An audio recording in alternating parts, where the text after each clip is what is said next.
Par son c'est Manique comme bien mettre avocat. Attends même avocat il était opéra Lubaka.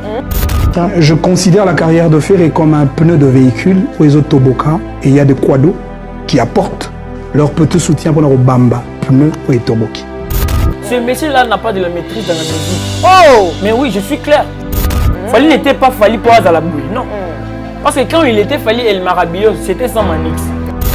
Politique, Azur on a musique et puis quand tu as l'équipe bongo, oh s'intégrer. C'est quoi l'intégration? Il ne maîtrise pas la musique.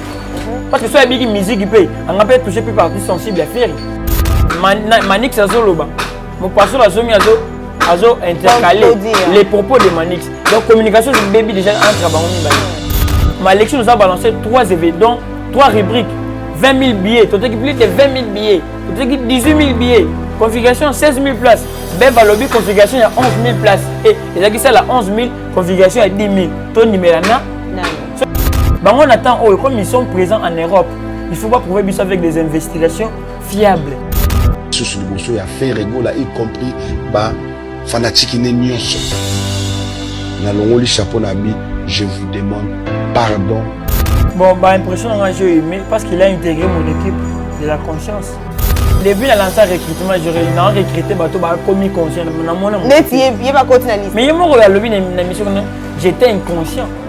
Europe a intégré l'équipe, donc comme il a aidé personne. Il est libre, il a soutien parce qu'il a fini une été. Il a une école pendant ça. Pourquoi ils ont choqué les éléments pour la paix, ça va nourriture parce que la nourriture est une insulte. Parking à Fabrice Kitamvu. Parking ya Badjogo. Fabrice Kitamvu songelanga bébé. Fabrice Kitamvu Yonde. Fabrice Kitamvu Parking ya Badjogo. Fabrice Kitamvu. La la Fabrice Kitamvu. Kitamvu. Na pourquoi baboyi to komisa bolingo makasi. Bolingo Fabrice interdit. Fabrice Kitamvu. Fabrice Kitamvu. Tokos.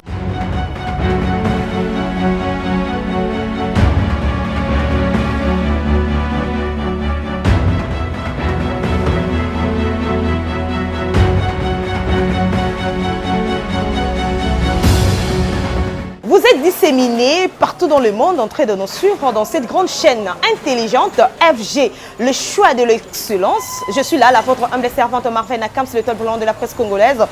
Dans le cadre des actualités qui est sur la toile, en tout cas, et Sengiete, Toyato Solola, par rapport à la chronique musicale. C'est pourquoi nous sommes là pour vous informer en temps réel avec mon invité du jour. En tout cas, c'est un plaisir pour moi de recevoir Isaac Kandé, l'un des analystes. Question pour nous de savoir un peu ce point de vue. Alors, sous votre autorisation, j'aimerais bien comme ça dire d'abord un grand merci à la coordination. Merci à mon boss Fabrice Kitamvu, Parking Abadjogo, le partenaire par excellence, le boss Mouatigalarana Kata Djobour, Fabrice Kitamvu. T'as douté? Ben voilà! Parking Abadjogo. Un grand merci à notre coordonnateur Gino Massam pour les réalisateurs éternels de cette émission Opinion Plus pour Nana Sabino Bilenga on est à la chaîne Abisso FG Télévision. Un grand merci comme ça à Guy Faye, clin d'œil spécial à toi mon papa adoré, Percy John Pumbulu et à l'évêque Jean-Jacques. Je vous fais de gros bisous là vous êtes en train de nous suivre. Un grand merci aussi à Guy Faye. Guy Faye de moi de cœur. Bienvenue dans la ville-province de Kinshasa. Bon séjour à toi. En tout cas, Morelengi, Tozana et Longo. Sans plus tarder, si on est en accord avec Montréal, John Mansampou, côté la biso bongo, l'homme fort, l'homme du moment, Moutoazo Pessa, matière na carte internet. Il s'agit bel et bien de Isaac Kandé. Les maestros, Boni, les jeunes maestros, l'homme qui dérange la toile, ça va? Oui, ça va bien. Au comme qui quoi? Bien coiffé. Dans un petit peu babin, ils ont une langue. Oui, langue quand même, mais ils ont déjà dans le l'homme fort. Merci. D'abord un mot, dans la 4 émissions d'Abisso Opinion Plus sur FG Télévision, de t'avoir reçu aujourd'hui. Ouais, c'est un grand plaisir de m'accorder cette chance. La plateau à FJ Télévision. Très bien. C'est une chance et une opportunité. Donc quand tu bimi, alors quand tu es devant l'opportunité de ses rêves, on se donne à fond. Très bien. Ça veut dire qu'on doit travailler comme on se doit. J'aime bien parce que ton savoir-faire nous donne vraiment le goût, cet enthousiasme-là de te recevoir avec plaisir parce que tes points de vue, bien que d'autres côtés, ça un peu choquant pour les autres, mais certainement, il y a ceux aussi qui apprécient tellement. Voilà pourquoi je me suis dit personnellement de te recevoir pour une seconde fois ici sur FJ Télévision. Alors, on peut s'asseoir, en tout cas, tu vas dans Nabiso, pour un banda de caca. Voilà. Big salutations comme ça. Son éminence Adrien Mukendi qui a l'assistance. Un grand merci aussi à Shadrack Playboy. En tout cas, Yangabore, je te salue depuis Panama, donc tu nous suis, les ciseaux d'or, Yang Thierry Ameza, en tout cas, clin d'œil spécial à vous. Et pourquoi pas aussi souhaiter comme ça un très bon rétablissement à Flore Mawana, petite sœur de cœur, vraiment, que Dieu du ciel puisse te bénir et te guérir, en tout cas brutalement, aux Ongelabiso. Et je souhaite comme ça un fructueux anniversaire à tous les natifs de ce mois. Commençons par le fils bien-aimé de maman Beloti Kitaka. Heureux anniversaire à toi. Alors, sans plus tarder, comme je vous ai dit, on est là avec Isaac Candelin des analystes. Après ça un peu point de vue naïe sur certains points, surtout la couche bengi chronique musicale. Voilà pourquoi Nayambeli Binoye et Longo. Mais avant tout, on aimerait bien savoir à la date du 13 au Ezalaki mon bangé na concert il y a retour, il y a Jet Set dans la ville province de Kinshasa. Tout mon équipe prestation na bango. Comment tu as trouvé le 13 na Rotana? Bah oui, bon, avant de tout commencer, il faut tout gagner dans la jeunesse en Boka. Avant d'entamer il y a Nini, il y a Rotana et autre chose. Il faut, en tant que jeune, oui, pour les jeunes, tout soit dans moins 5 secondes, bien moins 10 secondes. Vas-y. C'est temps de me demander alors par rapport à l'évolution du pays. Parce que tous hommes mérités peuvent vivre mieux. Marie, on peut passer du temps, il y a Rolobilara, Ferré, Fali. Jeunesse, c'est ça totalement distraité. Et c'est un peu ce que va faire ça, une chance. Jeunesse, ça va être distrait. Est-ce qu'il va faire une chance? Et que chance sont tous celles. Si tu as les jeunes, tout peut-être dans ma propre effort, on a biso. Pourquoi? Et commis des trop. Quand on attend peut-être les privilèges, c'est comme si aux autres, c'est peut-être Makiakopola. On comprend? Tu mets de l'espoir, mais à la fin, vous êtes déçus. Tout ça, déception entre eux. Moi, je suis jeune.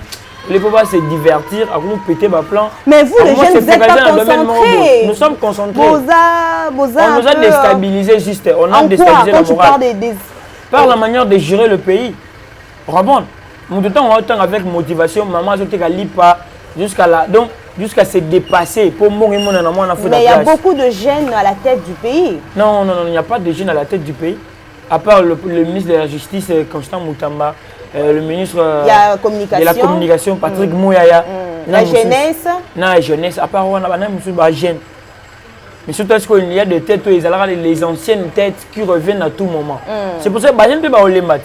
Dans l'université, dans le domaine, ils ne se retrouvent pas. Attends, moi, il demande d'emploi à l'EMBI. Pour finir, il fait des dépenses au dépenses au salaire de l'université. L'équipe, il des dépenses pour la photocopie, pour le transport, amener ça là-bas. Il y a d'autres personnes engagées sans demande d'emploi. Car vient, va travailler. Directement, il commence à travailler. Et puis, ils privilégiés juste les banques. Ils oublient que nos banques, ce sont aussi des Congolais comme nous. Ils ne dirigent pas leur famille, mais ils dirigent le peuple congolais. C'est tout un peuple. Il ne faut pas que le peuple ait famille. Parce que les gens parti pour que non, famille n'a pas non, nous tous on est congolais, c'est déjà une famille. Mais tant que privilège, on peut se biso privilège. On n'a pas. Tout ça bien la place à consommer, on répondre à l'amiabilité. Tu peux y aller, on fait semblant comme si oui, bah ok. Mais ça passe, il n'a perçu, c'est tout. Quelles sont les idées où vous pouvez mettre en place pour cette génération consciente de se prendre en charge? Donc moi, la seule façon de se prendre en charge, c'est de soutenir d'abord FARDC. Ok. Comment FARDC? il a mesure de tout changer en une minute. Reprendre, faire des séquences sur te péché d'abord confiance au peuple. Et puis nous les jeunes, tu fais croire à papa que c'est pas seulement vous au besoin d'un monopole que diriger Mbogate. Tant que on ne le fait pas par sentiment, mais on le dit que non, on doit aussi assumer. Donc moi, c'est la capacité de jouer ton rôle. Malgré aux hommes, c'est là, j'ai juste chiffres. Intelligence, nous avons appelé ça selon aux hommes bien nés, la valeur n'attend pas le nombre d'âge. Donc, tout ça, nous avons beauté d'habiller que nous y a reçu un peuple à Joseph Kabila Congo âge. Il était jeune, mais à la tête du pays, pendant que papa peut Mikolo en diriger.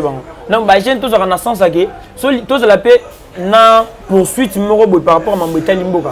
Toi qui peut on est focalisé sur Fali et Ferré. Cependant, Fali et Ferré, Bazo gagné Vina Bango facilement comme ça, tranquillement. Dans mon Fali à Télé, la paix Congo.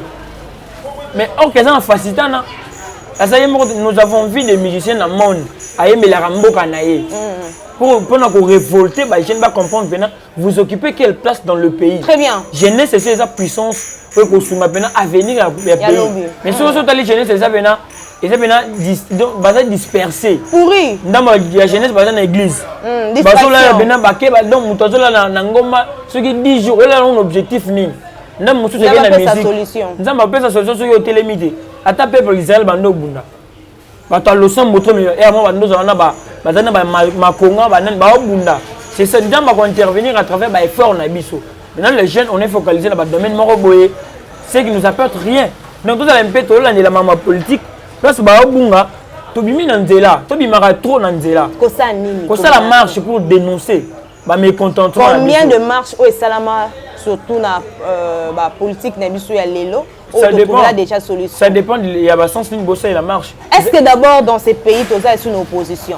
Mais il y a un parce que presque tous commandent en majorité. Opposition comme stérile. Pourquoi? Parce que comme corrompu. Très bien. Il y a ce genre de marche. Bon, ça la marche au moins que Tobima. On a intérêt à équilibrer, mais marche on a passé le bino bon transport, on va foutre le bino aller retour. Bah même bino quelque part karaoké bodamé bolé. Pour un 5 000 francs pour un 5 000 pour une 10 000 on va payer $100. Il y a vu combien de temps on doit du courage à repayer ce bino $100 à taper 500 jeunes. Et puis c'est quoi il a gagné quoi? Il l'a fait avec quel objectif? Très bien. C'est qu'il gagne plus que ça, il peut vous donner sans souci, sans regretter. Répondre. Ça veut dire ceux qui tombent parce qu'on a idée qu'il y a corruption pour moi on jeune.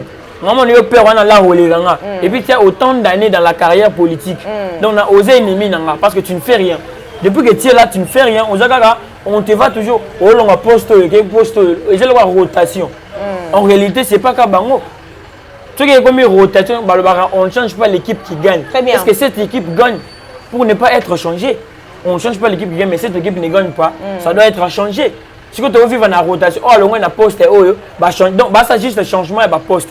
Dès que l'équipe n'a la permutation, oh, le moins la cette qui na D, au Mati. Non, c'est comme moi qui on a poste ba kalenga to pas adversaire ba chelinga makasi. Na ke ndekuna pona ke beaucoup d'adversaires za lembe le poto to gagner. Donc ils sont en train de changer de poste pour pas gagner biso. Est-ce que baza na guerre na peuple ou bien bazo sur na peuple? Très bien. Parce que tout ça ba marche moko ya ke il y a manière de salon avec intelligence, na détermination et puis avec des objectifs. Tout ça la marche au poto aux solutions. Marche des animes, to ligne tel échanger. De là il m'a par rapport à quoi? Ce n'est pas notre monnaie, mais ils sont privilégiés. Et lorsque on a 20 000, on a papier à 20 000 francs. 5 échanges pour changer au dé. Mais si on a $, on a donné de la valeur dans la monnaie étrangère, il y a bisauté. On peut l'utiliser bien sûr, mais pas en 80%. Et c'est bisauté, mais on a privilégié ça. Pourquoi? Parce qu'à travers le dollar, on a facilité à Koyiba. Pour ça, le compte bancaire, c'est qui tue la RDC. Comprends? Tout bimara, tout le monde au moins à partir de là, chaque homme politique a mérité confiance dans la bisoté. Parce que dans la période quand il y a la campagne, ma promettre à biso ma mot bayar à Rosalate. Sautez bien, ceux qui réellement ont confiance à Kosunga Congo. Pourquoi dépenser pour être voté? Très bien. Comprends? Yo zolinga obongisa mboka. Si vous obéissez sur mbongo, obongisa na mboka d'abord opesi bato balé pour voter yo. Ça veut dire aux ça la commerce. Tu dépenses autant pour récupérer autant. Donc nous, on ne veut pas ça. Ce qui veut dire, les jeunes, il faut d'abord que non, moi, en tant que jeune, j'occupe quelle place? ba père on a tapé sur million aza d'abord ennemi na yo azo foot yo mbongo pour diminuer penser no peut-être on comme fragile devant lui tout ce qu'il commencerait à dire yo tout va normal donc les jeunes tout le monde que ba père on a ba lingi biso te sur réellement ba linga biso jamais les hôpitaux pena ya malonga na Congo ils allaient rater très bien ceux qui bango ba beli avion yé ko zo bango ça veut dire bah on a confiance na mboka bango ba diriger te bolé mbongo Congo mais vous n'êtes pas pena en mesure de le pays donc ba sunga pe biso siko biso to en tout aux également ba père ba aider biso jamais père okanisa yo il faut agresser n'enga ba ko pression te ba père na ba OCD. Très bien, Isaac Kande, en tout cas, merci pour cette connaissance. Un message dans le gouvernement, le chef au gouvernement, à tout moment, il faut penser aussi. En tant qu'un jeune conscient, oui. En tant qu'un jeune, bino wa ba to beaucoup na libana mboka trop. Pour puis attendre même la manière de faire aussi à mboka mususu, amener-les au pays. Ou bien botu na pe ba konzi mususu, comment vous faites pour gérer le peuple boy social les un peu les a bafoué. Ndele les athées réellement na kin dans la capitale. Ce qui est capitale botana banzela malonga te bongo sko baninga wana ba province na ba côté mo ba télévision ils alla rater parce que si au pays to vivre le roi dans le 17e siècle mai kuto ils alla rater d'abord na kin c'est comme imagine ce qui capitale il y a des côtés moko na kin ya et ça ba ko mo ba to vivre le roi bazana kin te ba libre le roi bazana mboka moko bo donc bazana intégrer pété très bien Isaac Kande en tout cas ton message est passé voilà et la clin spéciale à Guy Fire les dollars rosés de la capitale, ici dans la ville je salue aussi le leader de news 00243 leader de news on a pêché de place à Zala ouais. Voilà, merci beaucoup comme je lui ai dit au départ déjà au début que parlons un peu de ces deux productions. Tout le monde qui fait rigoler le padre à se produire après retourner Namboka avec ses poulains depuis le vendredi dernier. Mais il s'est produit le samedi na Rotana. Alors, comment tu as trouvé le concert? Bon, c'est un concert pour moi. Il y avait, bon, on allait là qui est sur le plan. Donc, on a une intégralité dans le côté. Mais il y avait des parties où on a qui la prestation il y avait des débats aux alentours, il y a plein. Il y avait des personnes qui Mpiaka. Et moi, je ne suis pas trop sentimental. Mais au moment qui m'a agité, il fait rigolo, il faut aller à la cité, ville, les appuis en place, il était fan va répondre présent parce que deux fois, il a du mal d'ailleurs à répondre aux appels, aux messages de gens. Ville, les appuis, monde mort fonctionne, les appuis, monde mort, ça la jarre, c'est pourquoi il y a vraiment pour cette tabée. Abeti Piaka. Il paraît. Wana ils ont analyse mon boye. Au moins tant tout ça analyse tant que au moins les lots être mukolo c'est pas dire que nous to ko bando prendre mamura chez yoté. Très bien. Tu peux aussi au ko beta pe libaku aux amout. Donc on n'est pas censé causer analyse na yo pour on a mis tout ça là ba réaliste. Bato ba kana ba concert ya ba plein bato ba soulra bien na bato ba vanda kana gombe. Il y a aussi des patrons dans la cité. Ça dépend des conjonctures, ça dépend des moments. Ce n'est pas une esquisse dans le côté de la vérité, mais on doit savoir d'abord que non. Rotana, ils ont combien de personnes au minimum ou bien maximum. Si on peut parler, ou bien au travail de Pierre de Nabessal Moussou, parce que Mundela précisa que ça n'a pas à 30 000 personnes. Si on lui va devant 10 000 personnes, on doit parler directement de Pierre. Mais quand je parle de Rotana, moi, dans le côté sentiment, il faut d'abord un nombre maximal. Il y a beaucoup de Rotana. Ce qu'on peut comprendre, il était devant combien de personnes? Très bien. Ceux qui ont 1000, qui fait était devant 200 personnes, automatiquement ils ont piaka. Vous comprenez? Mais là pour le moment, ils ont me disent, oui, combien de Rotana? Il était combien de personnes? Mais ça, les ala qui pour les. Non, pour les, aujourd'hui, au moins, on a filmé, on a balancé qu'à côté, on a belé, on a vide. Au moins, les gens nos musiciens, ils ont courage. Il y a une salle libre. Ça, les gens ont posé, ça les tout fêter. Le problème peut aussi encore se quoi? Il y a une salle, chaque artiste de notre pays. Ça peut falloir trop. Au moins, on a un concert à Fali. Il y a des Gaulois au côté. Avant balance, l'artiste on a scène à filmer comme un parti à balancer avant prestation. Page belle quoi mais c'est un collier après la polémique à nous diffuser imagine talent en téléchargement en réalité concernant les bandités bato bako na bazali les banda en tout cas donc moto zo lingo mona que nous alors ça salimpia ka ça ndeni au filmer na kati au kepe libano tele c'est bato bazana porte to bazate Pourquoi tu as bana pote bazana ordre, faut pas côté na ordre. Ba côté le quoi masangote. Pendant que bazo côté na mulongo, yo zo filmer dans la 4 keno mpiaka. Bima pe ban na salle film ou la sekeno aux alentours ya salle ngo eza vide mutu moko eza été mais nombre ya bat effectif yango na 4. On parle de mpiaka. Maintenant quand c'est pas dire otana netinga na ko ça le sentiment ceux qui na eu nombre précis na ko ndima pe le ko la batutu que no asali mpiaka. Les analyses que nous pour faire à répondre batutu donc il y a répondre autant de personnes donc faire ça playlist il y a 10 000 personnes à répondre à 10 000 personnes tout on y va na concerter ça n'a pas de sens. Chaque monde a un caractère il faut vivre donc beaucoup changer yango te kaka ndenga zo répondre batutu wana mais par là de nani da ça de ton akité à répondre à peka batutu baton bazaka ekim to pe ya poto pe répondre à bango te donc faut tout ça analyse constructive et propositive au sali analyse bien non on est na moni boye prochainement si on atteindre un niveau moroboé ça là tu proposes yo ça analyse au ticket bon suspense OK là donc tu as fait pour récolter des vies. Est-ce que Ferrego là il doit arrêter de prester la ville il faut citer.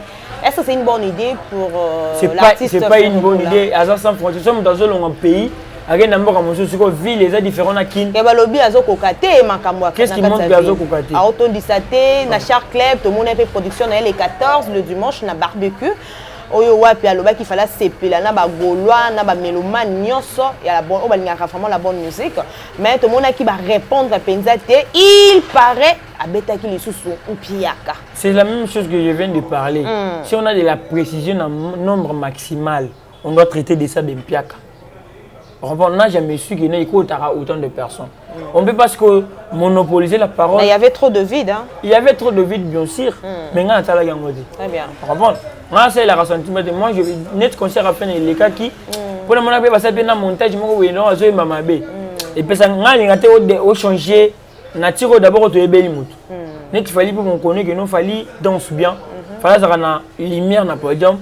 Et puis, scène na yo mona ta ba monter moi lo mo boye aigle bani ba monter ba ça ce que monter ngo tell lo ndenge musu to mesana chifalite na aussi kana na sepe na ngo depuis ko dégoûter nga pona na lo kana tina suka. Très bien. Un message à tous les Gaulois qui te suivent, disséminés dans le monde. Ouais, bah Gaulois ça est toujours discipline parce que je vois un certain moment ba Gaulois va communier la discipline. Ba continuer ka bongo ba tika ba sentiment parce que j'ai trouvé leur maîtrise face à conflit. Bah conflit mais qui peut-être les autres lignes coller faire na ba mais ba moni bango ba gérer parce que ba conflit ça gravera pourquoi ce que ba on peut ba la tiens ba comme ko attaquer directement mutongo ba attaquer à déclarer guerre na moni faire à côté na Mali na Céléo j'ai pas vu la réaction ba Gaulois mais fait c'est le c'est le Miguel ba tension mo boye kara ba nga ba créer moi le gomo boye na werason ce qui est comme à makasi pour ba une sorte le bon. C'est pas faire que nous cherchons, c'est la réaction des fanatiques à travers la réaction des fans de bando tirer. Mais j'ai trouvé que nous va baisser en Kara. Kara, qui pas qu'à faire. Non, mon Charlie point à zonger les sous à lobby. Ma proposition là, non, il a essayé de dire que parce qu'il y a Liboso, il y a maquillé, et créer là que moi actualité, et puis ça que moi visibilité. Vu que c'est la réponse, il y a bon ça lui le roi qui la cac. Mais depuis va baisser Kara au moins que non, surtout mais dit que non on est tiré là sur YouTube, c'est tout. Moi j'ai aimé, bah continuer bongo, il faut tout changer. Au moins les lots. Depuis qu'on a bima plaisir à ta quand il belé comme on appelle courage oui c'est que Jacques fait à ça là. Maintenant qu'on s'appelle leader nanga que non. Leader c'est voilà la vérité, voilà le mensonge. Donc bah je conscience wana non ça pour na bawayote moi je le fais. Nami bien a déjà village parce que je le fais pour tout le monde. Pour na artiste à Congo mobima donc on partage la conscience. Tout partager stupidité te be bouzo baté. Donc base la mentalité na bango na base la après et puis ba considérer artiste na bango base la gata tout moment l'artiste en train de commettre aussi ba bêtises bino bo ko longo ma foutaté là ce moment que l'artiste a mal fait pour répliquer épée na ndenge logique et si les connaît bien na moni ba ko ba répliquer la manière ba filmer faire na ndenge lobara ba vidéo na tout moment créera polémique ils ont eu le courage de regarder mutongo c'est normal pour nga. Très bien. Lelo musique oyo ndenge ezokumbama na ba musicien na biso en terme il y a libanga il y a dynastie entre et on va promouvoir musique congolaise entre nos deux stars Fally Ipupa et Ferregola. Pourquoi on a promouvoir la rumba? D'abord s'il faut choisir avec avec le qualité, avec sur tout le plan en tout cas. Scène musicale, production, performance, créativité sur le podium.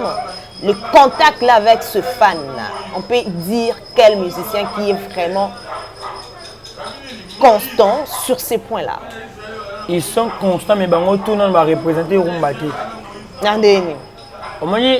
La seule façon de représenter la rumba, c'est on peut dans la liste, il y a un style musical au monde des gens reconnaître. Mais il aime ce style est belé. Tu as le lobby? Tokos, Dynasty. Ça, on a un sentiment, on a un intérêt. On a le Bible. On dit le style musical, il y a Michael Jackson. Rumba trap, il y a Ferrego là le mais pas. Mais on a un style musical. C'est pas du congolais, oui. Puisque le moment nous, la Congo. La culture, on va promouvoir vraiment qu'il tire un mot. On est comme plan B. Moi, je parle, il y a plan A, originalité de la musique Nabiso. Oui, bah, Wendo, Pepe Kalé, Madilou, c'est quoi la musique congolaise? Pourquoi? Écoute, on peut commander un rumba quelque part. Et là, papa a commis à niveau, a commis à troisième bâton, troisième pied. Si on a une force, il faut que mon salaire papa on a quelque part. Ningue va Michael Jackson basala, ningue va Bob Marley basala. Ce bête n'a pas style musical au monde de yebi rumba bimate. Mais les loba on ba tout à tout le ba comme ba international. Ba me rumba wa wapi. Rumba tia na minoko bat mais na liste minene na beaucoup un monde ok monde yebi que non voilà le style musical au monde de reconnaître. La rumba ne figure pas. Donc on a ba les longa pona ba namba anonyme ba ba me rumba ke na beti Google. Attends, na top son, on a style, batangi ba reggae, batangi ba R&B, batangi pe rumba. Les rumba est dans la liste anate. Rumba est dans la minoro na biso ba africain, na ba congolais surtout. Et puis la manière de représenter les arandengeni. Il y a aussi nenge ba osala, na ba mi balé ezana moko zo beta, azo représenter rumba pour nga ata 90%, les bana mboka, pour ceux zo représenter na 25%. Tu comprends? Oui. Fallait représenter rumba congolaise na 25% du banda. Je vais me justifier. Vas-y. Fallait a fait plus de 5 ans. Azagi absent na mama étalé rumba congolaise. De 2017 jusqu'en 2022, fallait betaki musique à rumba. OK. Donc à Limou c'est qui style wana? Azagi na Tokos. Parce que là il Tokos. Mais yango ni na lobat, mais quand on se parle de représentativité de la rumba congolaise, fallait représenter à 25% parce que le pourcentage de condensé le style musical. Très bien. Parce que quand il a fait une absence sur la scène à rumba de 2017 pour revenir en 2022 et puis en décembre. Oui. On peut dire qu'il y a 6 ans. Et puis à Robert Rumba parce qu'on lui a demandé. Vous l'avez obligé de l'artiste est les misons et l'apéro rumba. Ça faisait comme si dans le monde de la rumba il fallait abungi. Il faisait ce qu'il y a à travers Tokos, il y a un tourner. Il était beaucoup plus concentré dans la tournée, dans la musique à Tokos. Ça veut dire, pendant qu'il était absent là, il y a un mouton qui a regardé pendant tous les 5 années là. Pendant tous ces 5 ans, mouton a mais pendant les 5 ans, il a un style moussous en douille. Ça veut dire, lui, il mélange. Tu peux passer rumba à 100%. Tu peux c'est 25%, soit 30%, il y a rumba.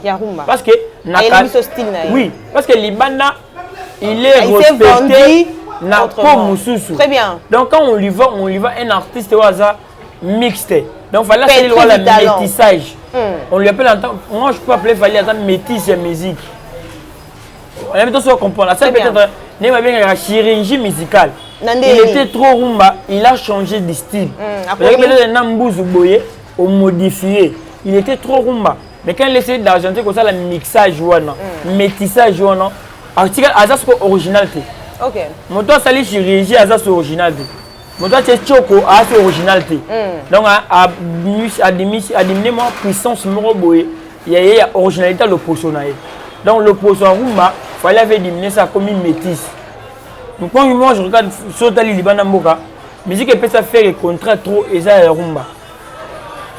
Nous avons fait des styles R&B et PC tournée internationale. Mais il fallait na Tokos, il fallait na Licolo, il fallait na Amor et ça allait tournée internationale. Donc, Azelo on a single d'or. Ça montre que il était focalisé. Ouais. Il était focalisé dans le côté donc bon ami balé va représenter dans le rumba sur l'échelle mondiale. Rumba ils ont mis dans le monde dans en RDC il y a rumba moko boy mais ba komisa ngo officiel na liste que to beti boy bimi pe ah mais faire rigolo la beta ki ngo na couleur café to mona ki ndeni abimisa ki bazo beta na rumba congolais bazo beta mais ba pesa ngo griffe ni R&B na griffe so beta na Google ba pesa kolo R&B et ça peut les a reconnu bango ba chance le quoi ba retirer ba mais la rumba congolaise ça peut reconnu na nini kasi nani lo na patrimoine immatériel mais balinga ce ko balé depuis ils a reconnu après avoir être reconnu bah ça il est ni sous ils le rejeté. Est-ce qu'on peut dire la faute revient aux musiciens ou bien le ministère de la culture? Le ministère ils ont un problème le ministère doit adopter style tant on adopter style mususu vous allez voir solo la biloko ba voisin peut-être qu'on a ça la savon mo local mais pour ça la peut-être yaou ça la paix qualité na yo on peut pas ça la qualité na bango savon ko sunga pona ko ninga bilamba yaou ko sunga po dame. Comment tu as trouvé la performance oyo wapi Fally Ipupa beta na kati à Bordeaux concernant les candidates? Quelles sont tes impressions? Moi j'avais aimé la prestation parce qu'il a pris son temps de prendre aussi les critiques en considération. Auparavant on le critiquait trop mais Bano le gars inaperçu pour lui et Bano le belé l'eau monté. Mais à force de critiquer, à force aussi de nier ça, il nous met dans le canal Moroboy. Il a vite compris, il est revenu en raison, mais il doit encore travailler le live. Parce qu'à ça, il a semi-live. Il doit se faire les lives secs, il y a Kifali, il y a Kala. On connaît bien un ancien Fally qui était performant en tout. Obi non Oyemba, a improvisé. Fallait nous animer. Ah la Maningisa, c'est lui qui avait animé ça. On avait trouvé ça normal. Ça veut dire que la performance est à sec à la congolaise. Mais déclarer qu'il peut être fan, vraiment qui a bini à yembi. Bah oui, ça fait partie de ma critique tout ça là.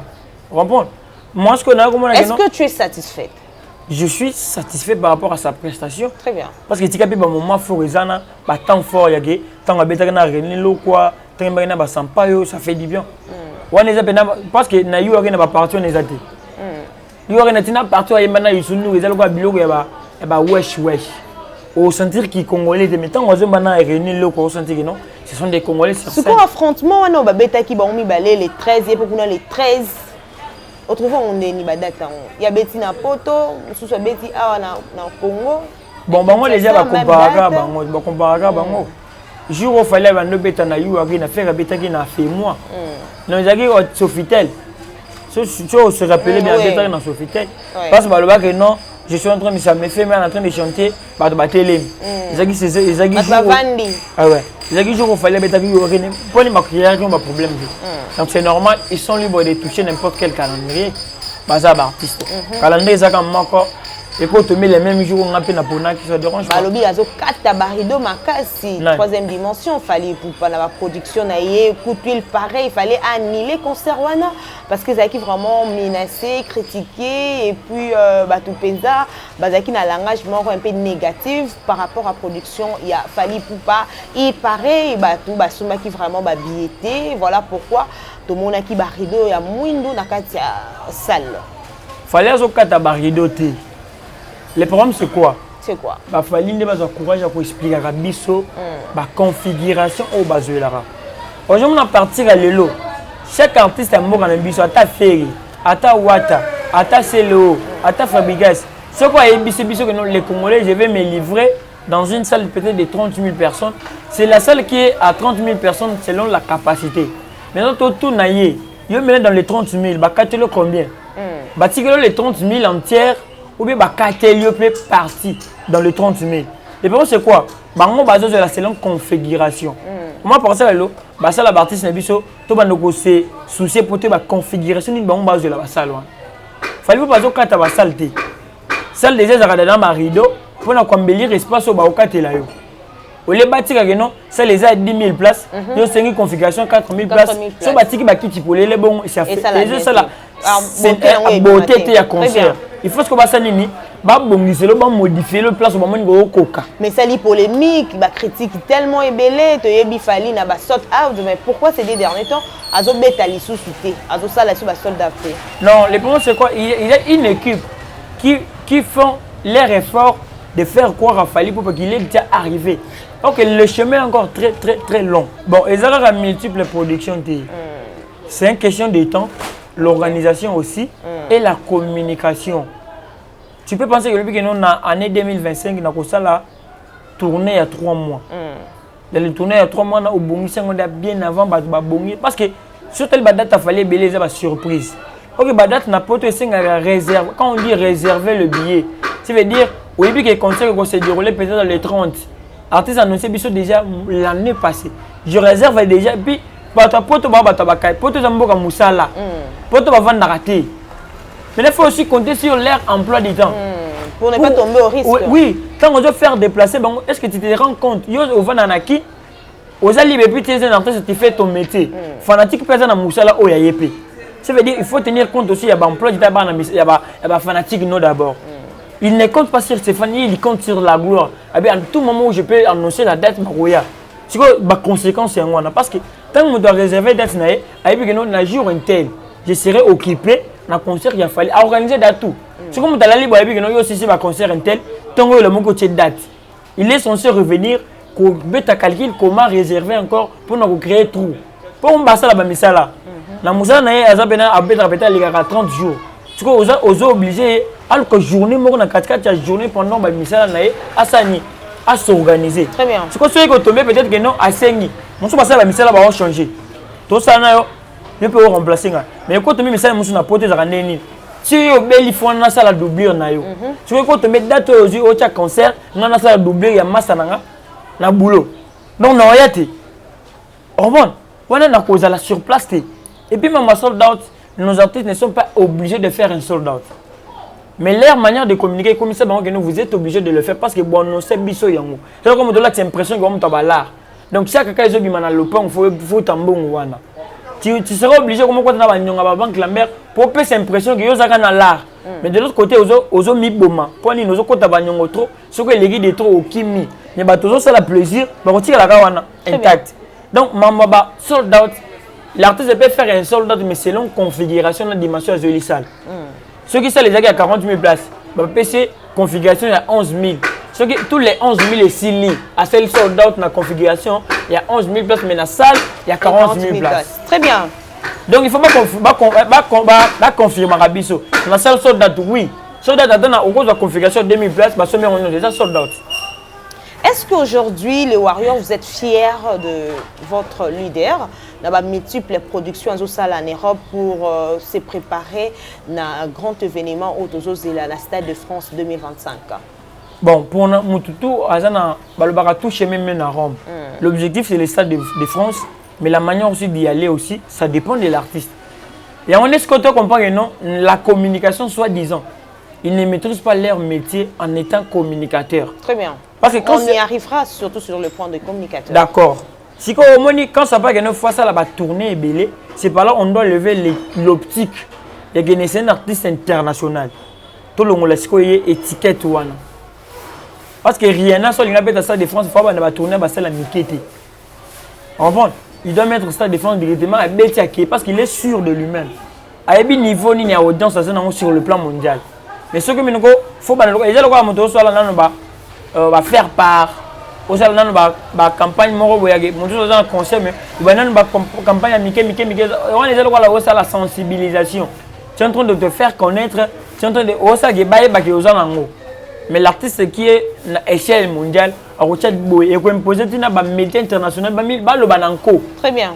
Au moins na balo bana makasi au moins Cristiano Solinga ça il comment boy akokene na ba chaîne que no bozo mbongo bolo bana na ça il mo boté lui il parle et s'il ba média ba jongo ba émissionner ba ndi ko panza l'excès ba ndi ko répéter yango et comment ça l'actualité monde mo meza au courant. Bon, ça veut dire si réellement l'artiste international comme l'a dit Batunaye ou soit les inconscients pour lui, il n'est pas international sur le plan mondial, il est international sur le plan communautaire. Maintenant, il est fait pour sensibiliser la communauté africaine au basé dans les pays, dans les provinces, dans une province différente, va comprendre, va au courant qu'il va se produire au Stade de France. Donc c'est pour lui la manière de faire la publicité, la promotion, et puis pour nous accompagner les Azozala. Il y a un les belèches. Ouais. Ils ont bangi saté. Et comment on y va au banque, ça pourquoi? Parce que apparemment, ils ont consommé déjà tout ce qui est de valide. Et alors, qu'est-ce qu'il va nous présenter ces jours-là dans le Stade de France? Ceux qui déjà sont épuisés déjà dans Ngonga. Bon, à épuiser, non, parce que Azana liste de Banzimbo et Bélin. La chaîne d'œuvre éthique. Ouais, fallait à si c'est 5 albums. Ceux qui dans 5 succès, oui. À succès. Droit chemin, Arsenal de belles mélodies, Contrôle, Libre parcours. Azana album. Très bien.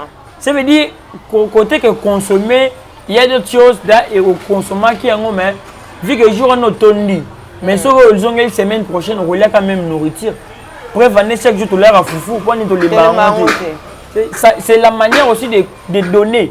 Foufou, tu les marrons des lignes, c'est comme une nourriture, mon corps. Pondu, on les mande pondu, mais on le cap foufou, on le gagne le moussouf. Au bout, il foufou. Mais au bout, il goûte à pondu. Parce que foufou, ça a goûté. Pondu a un goût, matemela a un goût. Mais on l'a l'homme. On l'a l'homme, on les manango. Ça veut dire. Pondu a ma casse à foufou. Non, ce que ça veut dire. Laissez y multiplier et non de trop que nous barobaye là banzem et belé. À quoi faire na Stade de France avant de mettre droit chemin et tissus capé bakabouane ici.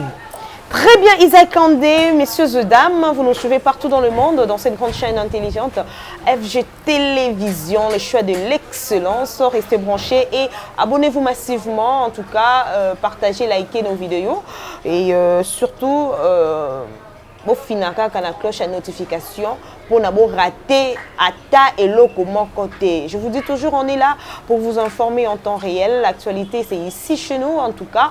Surtout, ne zappez pas, restez branchés. Isaac Kandé. Lelo Oyo, la sortie médiatique, il y a Manix, Koyoka, le Lengue, Oyo a traité Papa Hervé Ferregola, le padre, na carrière, nae.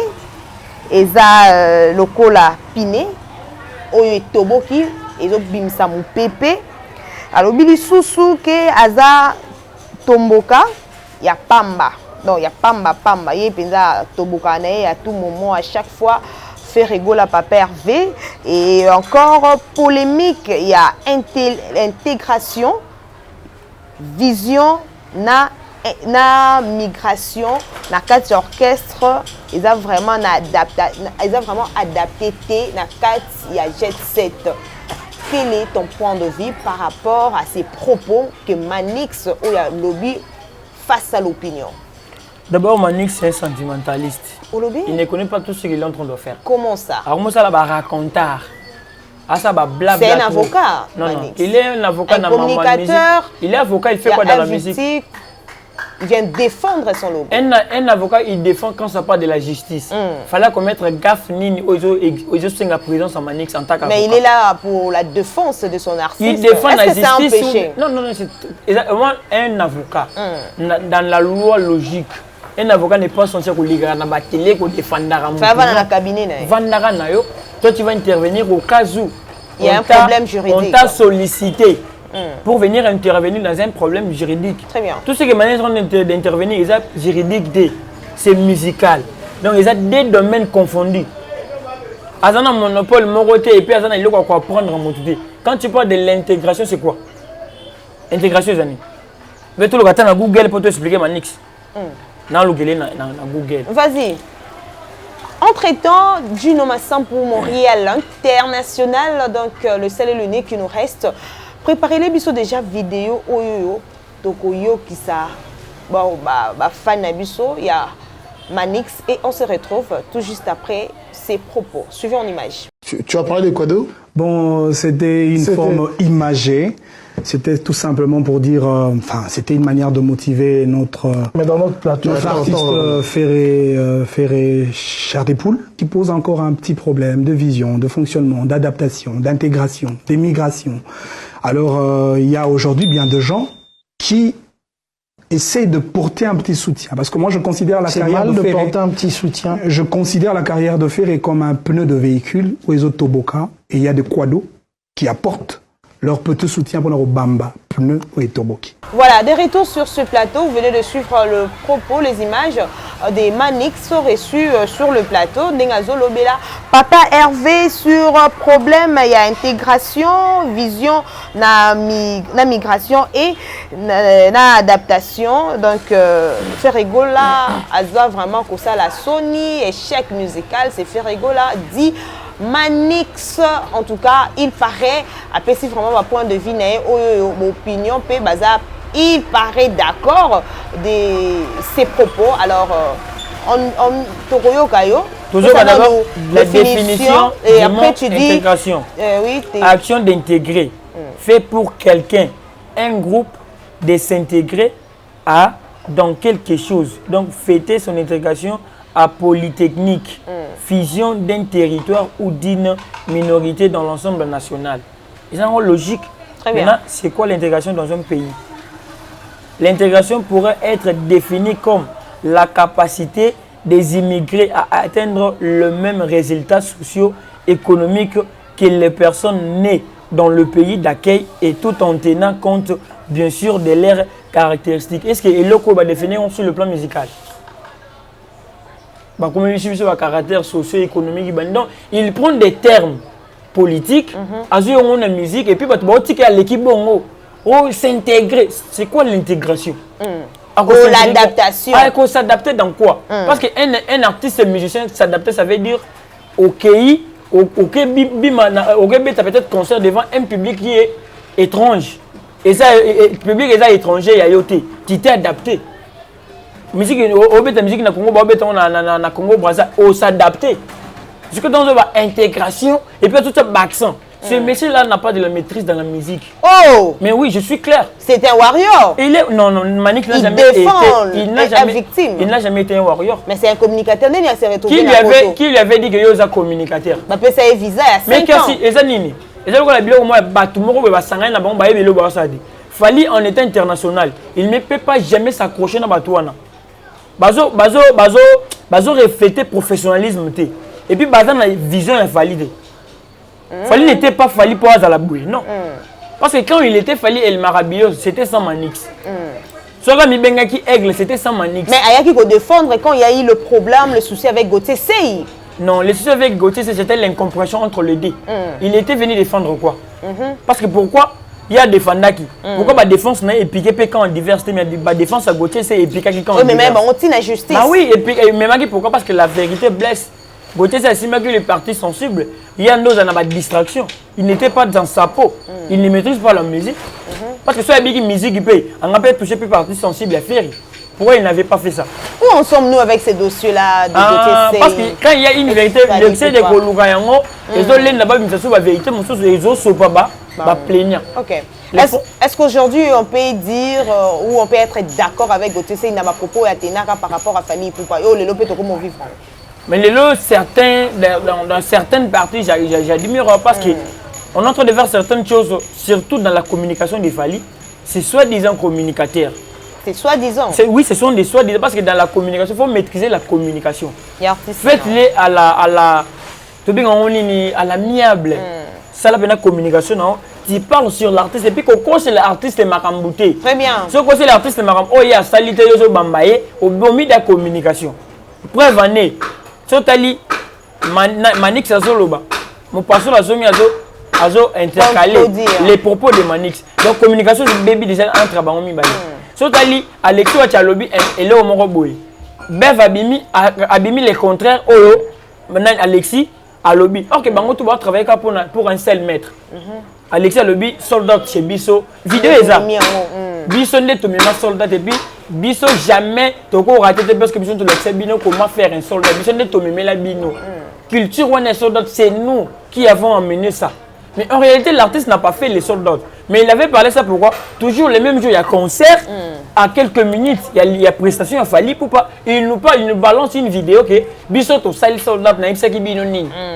Mais les lots en retour. Maintenant tout à l'heure Bev Abima Lobby fallait que d'abord configuration salle mobilité ben vers moi comme ça qui m'a lissou moi sous qui sous davantage que ça les a 11 000 il y a une configuration à 10 000 mais dans la salle tout le monde a qui présence à 10 000 personnes très bien et puis à lobby ceux qui te lobby que non à salle soldat c'est veut dire te aussi quand on lobby so qui biso sans le biso qui te lobby au tient ba Alexis na 4 parce que vous êtes une seule équipe vous avez une contradiction entre vous ça veut dire communication les hommes mérité ouais lobby autant mais Alexis nous a balancé 3 événements 3 rubriques, 20 000 billets, tout plus de 20 000 billets, tout 18 000 billets, configuration 16 000 places, Bev à lobby, configuration il y a 11 000 places, et il ça la 11 000, configuration il y a 10 000, ton numéro là, ceux qui ont des comptes différents, oui, Alexis a mon tawata à lobby, tu causes là, Bev, mon Fali pas confirmer biso, mais Alexis parle pour Fali, Bev parle pour Fali, on doit écouter qui, on ne peut pas se baser sur bafouer communication, mais ils se prennent comme si Bangonde va commis collègue bis, or que on attend, comme ils sont présents en Europe, il ne faut pas prouver ça avec des investigations fiables. Dieu a bien trop lobby trop par rapport à soldat. Jusqu'à l'époque, manquer Kofi du respect que non, il n'a jamais fait un soldat. Comme si soldat est comme une méritocratie à musicien. Très bien. Mais on parle de la méritocratie à Guillaume qui a tenir Kofi bien un boss live. Parce que sur les lives, il assume. Il est fort. Moussala Sala dans le studio, Azo Sala en répétition. Live, il y a la concert, il y a la répétition avec Moussala Sala dans le studio. Pour dire que nous, dans le studio, c'est toi qui as travaillé Yomoko. Aujourd'hui, les studios, nous avons un ingénieur comme le musicien et un groupe. L'ingénieur a participé dans le studio. L'ingénieur a participé dans le studio. On comprend. Ça veut dire que il pouvait être un avocat. Moi, je décide de l'avocat pour assumer son rôle en tant qu'avocat. Mais même langage, c'est qui dit le céphali. Sankarada, déjà il y a 20 ans passé. Mino dit une manière version française. Ils ont parce que c'est du vécu. Tout le monde déjà, il n'y a pas de nouveau. Mais changer la manière de communiquer sur Fali. Vous aimez Fali bien sûr, mais prouvez des preuves qu'on a connu ça à travers Manix et puis il a mis en valeur Fali. Mais ils ont communiqué pour diminuer Fali. Toi, au moins comme ça, tu défends Fali, mais la communication, non, et l'investigation pour finir énur Fali, il y a l'écart. Quand on va se casser comme un soldat, c'est comme Manix, c'est comme des Fali. Comprends? Ça veut dire qu'ils ne sont pas censés. Manix, tu peux bien mettre avocat. Même avocat, il était opéra au Lubaka. Bah oui, il ne reflète pas qu'il y a avocat. Avocat au Sanini, pendant qu'il y a des dossiers belés dans le pays, Manix fait quoi depuis à Bandik au Lubamba Fali? Est-ce qu'il y a 3,50 de bouée? Il ne le fait pas. Parce qu'il a trouvé que place à comme Tchola, comme Toa, Mbis à lundi place à Maïzo, Tchola, comme Stepelani na Mayango. Il s'en fout. Pour ça, l'objectif n'est pour ça en classe politique. Qu'est-ce qu'il avait pour ça la politique? Les lois communicateurs. Très bien, Isaac Kande, nous tendons lentement déjà à la fin de cette bel entretien avec la vôtre. Donc, Opinion Plus, on est là pour vous divertir, vous informer en temps réel. La vôtre humble servante Marvin Akams, je suis là présente toujours. Donc, la pointe. À présent, parlons de ces CG Yoruba. Le général Warrior, général Yaba Warrior, Nyonso Obisonos Toyeba qui c'était Yoruba Swag, mais les lots, dans la sortie médiatique, naye tozo yoka, le lenge nini, azoko sengaba, pardon, na ba musicien Nyonso, yamboka o ya salama ba versalité manabango. D'abord tes impressions par rapport à la sortie médiatique, naye ba malobane Nyonso à lobby, et on va poursuivre suite de suite. Bon, bah impression j'ai aimé parce qu'il a intégré mon équipe. De la conscience. Ah bon? Oui. Nandeni. Depuis la lancé recrutement, j'ai recruté bateau commis conscient. Mais j'étais inconscient. Maintenant dans sa émission, je le fais pour les inconscients. Un warrior conscient. Oui. Si Yoruba a intégré l'équipe, donc comme il y a 2 personnes, il est libre. Il soutien parce qu'il a fini l'été. Abo une école pendant ça. Pourquoi ils ont choqué bateau Fali? Tant que Abimi a sorti, il a dit qu'il faut faire Fali. Mais le but que nous avons une position telle n'en occupé. Pourquoi ça dérange? Mais qu'est-ce qui se passe exactement? Le problème nini, ça lié nini pour que les lotomos n'a pas traité d'ingrat, surtout dans le bureau il Fali, traité ingrat. Lobby c'était un profiteur, c'était un voleur, c'était un manipulateur, c'était un ingrat, tout ça. Pourquoi? Parce que à lobby a Tikine qui jalelo à soutenir l'artiste Nyonso Yamboka. C'est quoi l'élément déclencheur? qui est à la base, il y a Bakamo ne se s'est passé. Il n'y a pas un problème. Bah on est va faire et comme on a un problème. C'est juste que non, l'ère de la conscience il y a Yoruba est sonné. Cloche on est betting clean. Yoruba se sentit que ah ouais quand Jésus à la cas elle a répété l'eau. Elle s'est au 3 fois avant ce soir là. C'est ce qui s'était passé. Donc, quand cloche a conscience, Yoruba Betty, Yoruba est censé et il est obligé de revenir à la conscience. Quand vous traitez que non, un manipulateur, pendant qu'il était avec Fali Poupa, c'est les mêmes Yoruba ou bien on a changé une personne dans la peau des Yoruba. Vous traitez des manipulateurs ingrats pendant qu'il travaillait avec Fali. C'est que vous êtes conscient. Vous êtes au courant qu'il faisait aussi un travail moroboy. Et on est boutique parce que nous à travers un Fali. Pourquoi vous l'avez laissé à un voyage, à un Fali, vous êtes chef d'état-major. Quand il lançait des répliques dans la page, c'était les warriors qui venaient dans les commentaires pour soutenir Yoruba. Yoruba, tant que Mundi a sala sogni na reconnaître nani inosbi na kopa sa ela rae. Yoruba maintenant qu'on démarrer, un certain moment banni sur les warriors, bochele na se bonabo. Il occupait une certaine place morobo chez les warriors. Et ça, ingratitude. Quand ça parle de l'ingratitude, ça veut dire la personne a nié totalement. Mais dans ce dire, il reconnaît que non, moi j'ai voyagé à travers Fali, j'ai visé avec Fali. Mais il s'est senti déjà lésé que non. Alors que il a un problème avec des personnes, on a un affrontement direct. Il y a un style musical, il y a un affrontement direct dans la vérité. La musique urbaine, la rumba congolaise. Mais il y a une guerre, il y a Fali. Il y a une guerre, Wata, il y a Fali. Maintenant, il y a tant qu'il a quitté, il a Fali, il a souffert, il a souffert, il a Yoruba. Ça peut comprendre en tant que musicien parce qu'au départ, à la base, c'est aussi un artiste. Pourquoi il y a un corps à Fali? Yoruba était là juste pour nous défendre le Fali. Non. Il y a plusieurs personnes qui peuvent défendre Fali. Le problème c'est quoi? Les éléments pour la paix, ça va nourriture. Parce que la nourriture c'est une insulte.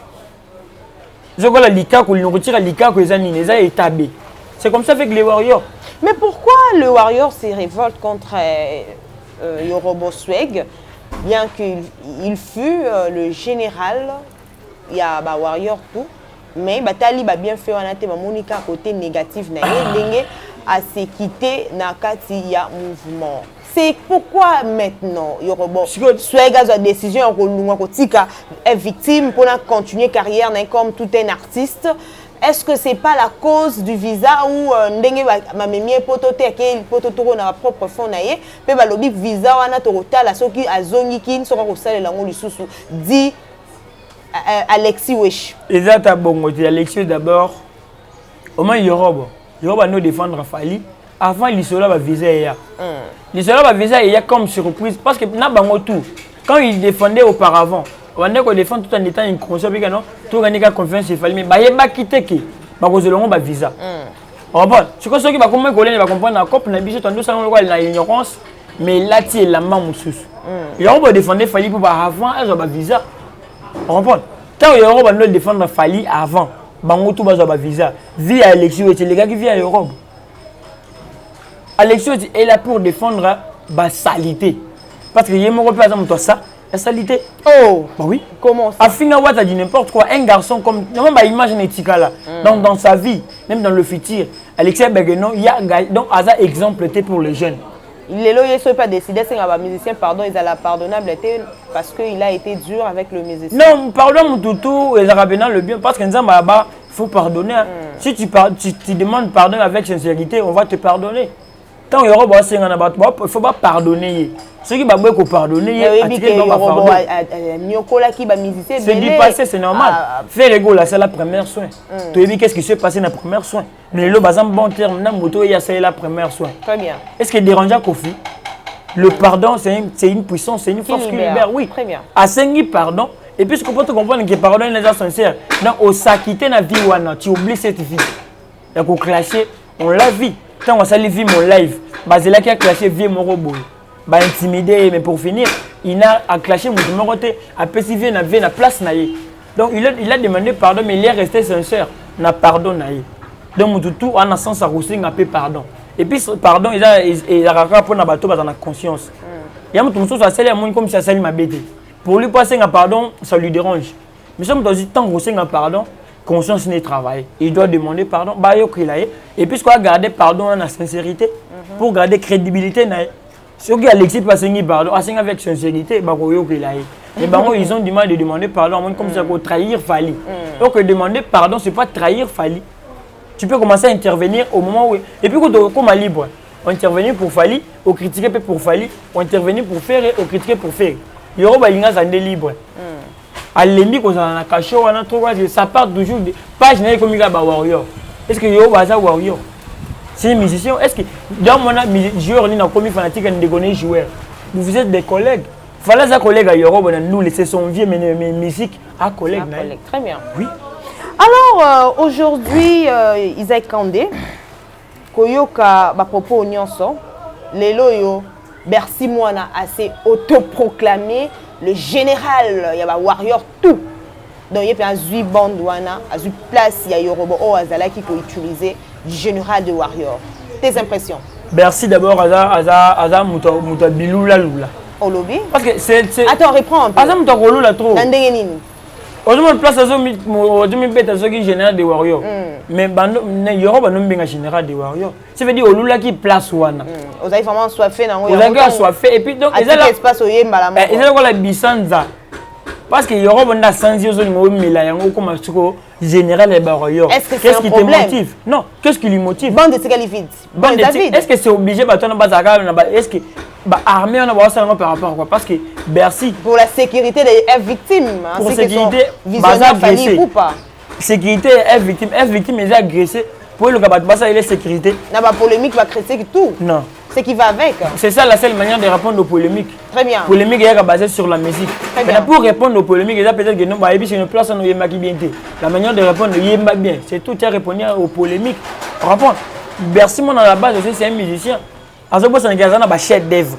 Libanga yo bon ezaka libanga ayibana Melissa. Yebenga kota na nini na voix oyo balobi que non ceux qui surtout za accro n'a fallu pour pardon peut-être à un moment donné au lit moi même talent na ko lit moi est-ce qu'il y a zozwa na tour à Bercy to ko c'est la fali ya limu ça te Bercy da limwaki patika ki na poto posa company atika na poto posa la ni tout monde a ko beta na banjonga au moni si otikali muta banzonzinga ko benge pa partout OK so tali valeur ya bato ba oya ba voyager ba ki poto ba zoni ki bana valeur go le ka Bercy mais on so bana kombote go le ka Bercy moi l'excès de voyage ozo voyager mission ya musala ça te donne de la valeur.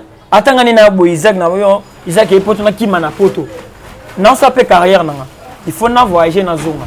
C'est ça la fierté de carrière na. Donc si on article directement automatiquement, c'est que na lingi ko pona souté. Au côté cimetière. Et si poto donc voyager en étant musicien qui est né zonga. Tant le article ça veut dire oza suna posa ko beta musique ité. Très bien. Parce que ba brigade bazana basala rani. Ba CNM basala rani. Ba comment on beta na ba biloko na bango ba pourquoi. Ça veut dire na monde ndolo oza incompétent au koki ko continuer te ba fali pe ba voyager pour il fallait qu'il patati atika comme moi na poto ba faire be ba voyager ça veut dire bango d'abord baza appeler ko comme na ba carrière musicale alors quoi muto appeler là ba bougie ba ko pela makasi mais ba ke plus au pela maezo qui d'ailleurs au tika les logoté. Voilà, Dieu nomme 100% est fini pour aujourd'hui. Un grand merci comme ça à mon papa adoré Percy John Pumbulu qui nous suit depuis quelque part, l'homme de Dieu, la puissance de l'Éternel qui est dans cet homme, le prophète de la nation, Percy John Pumbulu, ainsi que l'évêque Jean-Jacques. Je vous salue, que mon Dieu vous bénisse brutalement, qu'il vous protège. Parce que biso banana bino tozawana, il faut peut sambila pona bino, bino peut vous sambila rapona biso. Bisous spécial à toi Flore, sister de cœur. Un grand merci à Guy Faye, hein, l'homme fort, le bourgeois, gentil homme qui est de la partie, en tout cas dans la ville-province de Kinshasa. Moi, je suis là, en tout cas, j'attends que les éléments, hein, Guy Faye de mon cœur. Et pourquoi pas aussi souhaiter comme ça hein, un très bon moment à celui qu'on appelle Miché Kouké Kakalifa. À l'objet, le chêne conscient, yele azopesa makamu, discipline car en un carton, qui n'est un Un grand merci Nabino tout bozalaki ebele ya kolanda biso na kati ya entretien ya lelo. En tout cas, son éminence Mukendi, merci pour ton assistance vraiment et ça libiso vrai bien. Un grand merci à tous les internautes de FG. Continuez toujours de nous faire confiance, la fidélité ya biso na bino comme nango bomesano. Donc awa zéro bêtise. Moi je suis un moka, moi qui est bien, tu es peut-être moi souka. Et ça bien. Très bien. Donc prenons vraiment conscience nous les jeunes, to bosser pour na mboka la biso, to la mboka musute on est to bundela nde yango yo Congo mboka lengi mboka ba koko. Donc nous les jeunes, voilà, on est la jeune, tozo ça la paix par na biso, bino pe bolu la distraction, bo sala oyo esengelemi pona to tombo la bendele ya mboka na biso. Assez la les distractions hein, assez. Ça dit vraiment fini pour ça. Alors, on se retrouve prochainement. Un grand merci à Montréal, éternel de cette émission Opinion Plus, Juno Mansam pour l'homme fort, Manzaka Mankoy, Manzaka Malio. Un grand merci à mon partenaire de l'X, Fabrice Kintavu, mon chef adoré. Merci beaucoup. Nabino Banso Bolanda Kibiso Naboke Binakata FG Télévision. Sokinzamba Zongite, Torokuta Nabongo Mbalasima, Kimia, Namabota Nabino. Ciao, ciao. Parking à Bajogo. Fabrice Kitamvu. Parking à Bajogo. Fabrice Kitamvu sonelanga bébé. Fabrice Kitamvu Yonde. Fabrice Kitamvu, parking Yabajogo. Fabrice Kitamvu. La la Fabrice Kitamvu. Kitamvu. Na pourquoi baboyi to komisa bolingo makasi. Bolingo Fabrice interdit. Fabrice Kitamvu. Fabrice Kitamvu. Tokos.